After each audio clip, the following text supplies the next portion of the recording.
আসসালামু আলাইকুম বিয়স। এই দেখুন আমার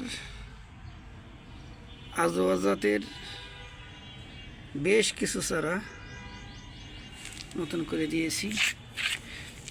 এগুলার বয়স 1 মাস 30 দিন পূর্ণ হয়েছে। দেখুন কত সুন্দর হয়েছে। 2 মাস বয়স হলে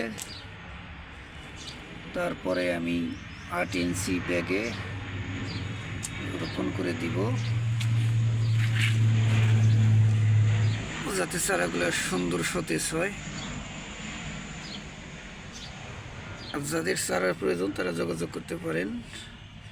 আর আমার চ্যানেলটাকে সাবস্ক্রাইব করে রাখুন, যাতে পরবর্তী ভিডিও ছাড়ার সাথে সাথে আপনারা দেখতে পারেন পরবর্তী আপডেট।